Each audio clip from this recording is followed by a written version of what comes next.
যে আল্লাহ আসমান জমিন সৃষ্টির পর থেকে এই পর্যন্ত যত সম্পদ ব্যয় করেছেন, একটা সুই সাগরে ডুবাইলে, সুইটা তুললে সাগরের কতটুকু পানি সুইয়ের মাথায় উঠবে? কতটুকু উঠবে? এটা কোনো হিসাবের যোগ্য? আল্লাহ তাআলা এই পর্যন্ত খরচ করেছেন এইটুকু, সেইটুকু তো খরচ হয় না, আবার ভরে গেছে। আল্লাহু আকবার। যার ভান্ডারের কোনো শেষ নাই, তার কাছে তো চাইতে হবে। কাজী ইব্রাহিম, আমি এক ফকির, আমার বাবা মৌলানা আব্দুল গনি আরেক ফকির, আমার মা রোকেয়া বেগম উনি আরেক ফকিরনি, আমি তো ফকিরনির বলা, ঠিক না? কাজী ইব্রাহিম আস্তা গোলামের ঘরের গোলাম, ফকিরের হুত, ফকির। আমাদের লক্ষ্মীপুর এলাকা হৈনির হলা, হৈনির হুত। আপনারা কি করেন? হৈনির হুতের মতো এত হাসা কথা আর নাই, একবারে খাঁটি কথা। কারণ সব বাবারা কার ফকির? আল্লাহর ফকির। সব মায়েরা কার ফকিরনি? আল্লাহর ফকিরনি। সব পুতেরা কার ফকির? দুনিয়াতে সবচেয়ে সত্য কথার মধ্যে একটা হইল ফকিরনির ভূত, ঠিক না কথা? আল্লাহ কি সুন্দর বলছেন সূরা ফাতিরের 15 নম্বর আয়াতে, গোমর আউট করে দিছে। সব ফাদার যারা ধর্মগুরু হইয়া মানুষকে বুঝায় আমার কাছে অনেক কিছু আছে, তোর কাছে কিচ্ছু নাই, ফকিরনির ভূত কোথায়? তোর কাছে কি আছে রে?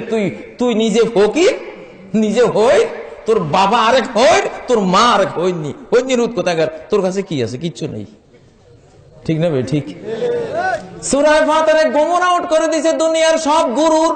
এইসব গুরুর কাছে কিচ্ছু নাই, গরু খাওয়া গুরু।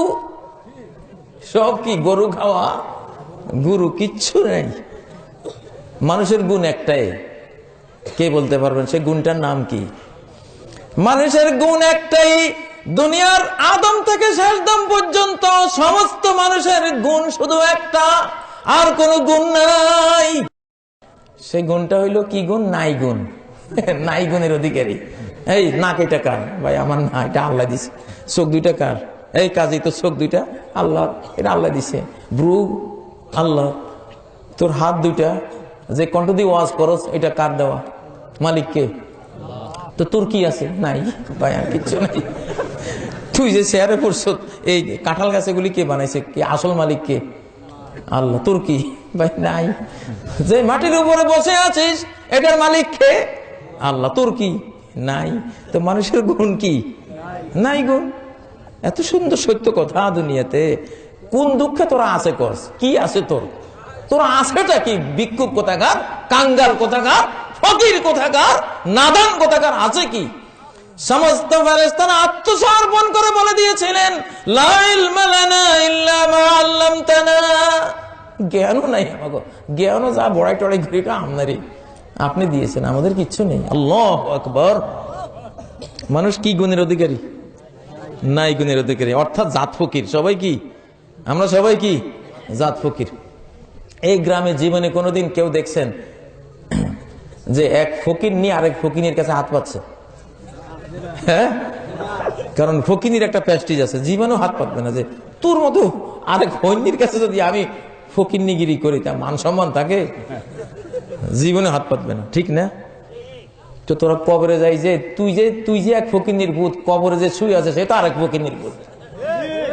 সেও তো নিজে ফকির, সে নিজে ফকির, তার বাবাও ফকির, সেও তো আরেক ফকিরনির পোলা। ওরা হন্যির ভূতেরা কবরে যাইয়া আরেক মরা হন্যির ভূতের কাছে কি চাস তোরা? ধনী ছিনলি না, ফকির ছিনলি না। হ্যাঁ, একখান কথা বুঝলে আল্লাহরে বুঝি যাইবেন। এই মহাকাশের নিচে মাটির পৃথিবীর উপরে ফকিরনির ভূত ছাড়া, ফকির আর ফকিরনি ছাড়া কিচ্ছু নাই। সব ফকির ফকিরনি আল্লাহর খায়। সব কার খায়? আজকে থেকে ধনীর কাছে চাইমু। কার কাছে? আল্লাহ বলেন, ইয়া আইয়ুহান নাস আনতুমুল ফুকারাউ ইলাল্লাহ। ওরে সব মানুষেরা শোন, আমেরিকার মানুষেরা শোন, ওরে ট্রাম্প তুই শোন, ওরে ওবামা তুই শোন, ওরে ইউরোপের ধনীরা শোন, ওরে বিল গেটস তুই শোন, বাংলাদেশের লোকেরা শোন, সারা পৃথিবীর লোকেরা শোন, আনতুমুল ফুকারাউ ইলাল্লাহ। তোরা সবাই আল্লাহর কাঙ্গাল, আল্লাহর মিসকিন, আল্লাহর দুয়ারের ফকির। ফকির নি। আল্লাহু হুয়াল গনিয়ুল হামিদ। ধনী চিনস নাই, কার কাছে হাত পাতবি, কার কাছে মন পাতবি চিনস নাই, সে ধনী হলো কে? আল্লাহ। আল্লাহুস সামাদ, তিনি কারো মুখাপেক্ষী নন, সকলেই তার মুখাপেক্ষী। মন পাতবো কার কাছে? আল্লাহর কাছে। হাত পাতবো কার কাছে? আল্লাহ তুমি দাও।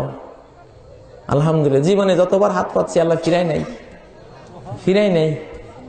গাড়িতে উঠার আগে হাত পাতি, আল্লাহ তাআলা গাড়ি কেন সুন্দর দিও, সিটটা একটু চোরা চাড়া দিও, সিটের সাথে যে বসবো লোকটা যাতে বেশি মোটা না হয়, একটু স্লিম হয়, এরকম একটা সাথী যাত্রী দিও, এরকম দোয়া করি। ড্রাইভারটা যাতে ভালো হয় এরকম দিও। সব প্রতিদিনই দোয়া যেমন, ফলও তেমন, গাড়িও তেমন, সিটও তেমন, যাত্রীও তেমন, সাথী তেমন, এরকম পাইছি। একদিন রংপুর থেকে রওনা দিছি, দোয়া তো করছি আল্লাহ গাড়িটা ভালো, লগের লোকটা যাতে বেশি মোটা না হয়, কারণ মোটা হলে এমন ঘুম যাইবো, আর এমন যে গায়ে কাটতে পড়বো, ঠেললে কোনো ঠেলা যায়, বুঝেন না কি বিপদ। এখন সিটে বসার পরে দেখি যে মোটা এক লোক আসি আমার সাইডে বসছে। আরে আজকে দোয়াটা আমার, আমি কি ভুল করলাম, আজকে দোয়াটা কেন কাজে লাগলো না। মনে মনে খুব দুঃখ, মনে মনে আক্ষেপ করতেছি, আজকে এই দোয়াটা কবুল হলো না। কিছুক্ষণ পরে দেখি সুপারভাইজার কয়, হুজুর আপনার টিকিটটা দেখি। হুজুর আপনি তো আজকে যাত্রী না, কালকে যাত্রী। আগো ভাই বাসি, তুই বাসাই নিয়ে পারে, আমার গাড়ি ফেলো, আমার তো দোয়া ফেল হয় নাই। আল্লাহু আকবার। আজ মনে পড়ে ওই কথা, আজ থেকে 10-15 বছর আগের ঘটনা। তখন বাসে চড়তাম, এত খুশি হয়েছিলাম যে দোয়াটা মিস যায় নাই, আলহামদুলিল্লাহ। আল্লাহ তাআলা নবীজি বলেন, গাছের মধ্যে একটা গাছ আছে, সেটা গাছ মুসলমানের মতো। ইন্না মিনাশ শাজারি শাজারা হিয়া মাসালুল মুসলিম। মুসলমানের মতো একটা বৃক্ষ আছে। সাহাবীরা বলো তো সেই বৃক্ষটা কোন বৃক্ষ? সাহাবীরা সবাই বন জঙ্গলের গাছ নিয়ে চিন্তা করতেছে, মানে এই গাছ হবে, ওই গাছ হবে।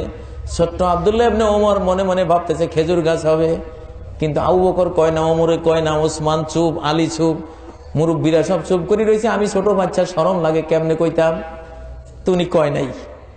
এখন নবীজি বলতেছেন এই গাছটা এমন, গাছের পাতা ঝরে না, তেমনি মুসলমানের কোন দোয়া ঝরে না। কখনো কবুল হয়েছে না হয়েছে এই চিন্তা নিও না, দোয়া করতে পারছো কিনা শুধু এই চিন্তা করবা। দোয়া মুখ থেকে বের হলে গুলি মিস হতে পারে, দোয়া মিস হবে না। যদি যে দোয়া করছো দুনিয়াতে যদি তোমার জন্য সেটা উপকারী হয়, সেটাই আল্লাহ দিবেন। যদি সেটা উপকারী না হয়, তার সমান আরেকটা উপকারী হয়, সেটা দিবেন। যদি সেটাও তোমার জন্য ভালো না হয়, ওই সমান একটা বিপদ থেকে তোমাকে মুক্তি দিয়ে দেবেন। যদি সেটাও তোমার জন্য ভালো না হয়, এই দোয়াটা আখিরাতের ব্যাংকে জমা দিয়ে রাখবেন। দোয়ার মিস নেই। আল্লাহু আকবার। হযরত ওমর ফারুক বলতেন, লা আহমিলু হাম্মাদ দুআ হাম্মাল ইজাবা। দোয়া কবুলের কোনো চিন্তা কোনোদিন আমি করি না। ওয়ালাকিন আহমিলু হাম্মাদ দুআ, আমি চিন্তা করি দোয়াটা মুখ দিয়ে বাহির করতে পারলাম কিনা। ক্ষেপণাস্ত্র মিস হবে, গুলি মিস হবে, দোয়া মিস হবে না। আল্লাহু আকবার। আমি বাঁচি রয়েছি দোয়া দিয়া, আলহামদুলিল্লাহ। সকাল সন্ধ্যা দোয়ায় বাঁচি রয়েছি। মাঝে মধ্যে ভাবি দুনিয়ার এই ফিতনা ফাসাদে শুধু মুখের কিছু দোয়া আল্লাহ বাঁচাইতেছে, আল্লাহ রক্ষা করতেছে, বুঝেন না? দোয়া এই ফিতনার যুগে ঈমান বাঁচাইতে হইলে সমুদ্রে ডুবন্ত ব্যক্তি যেরকম দোয়া করে ওই রকম দোয়া সবাইকে করতে হবে, এছাড়া বাঁচা যাবে না। প্রিয় ভাইয়েরা,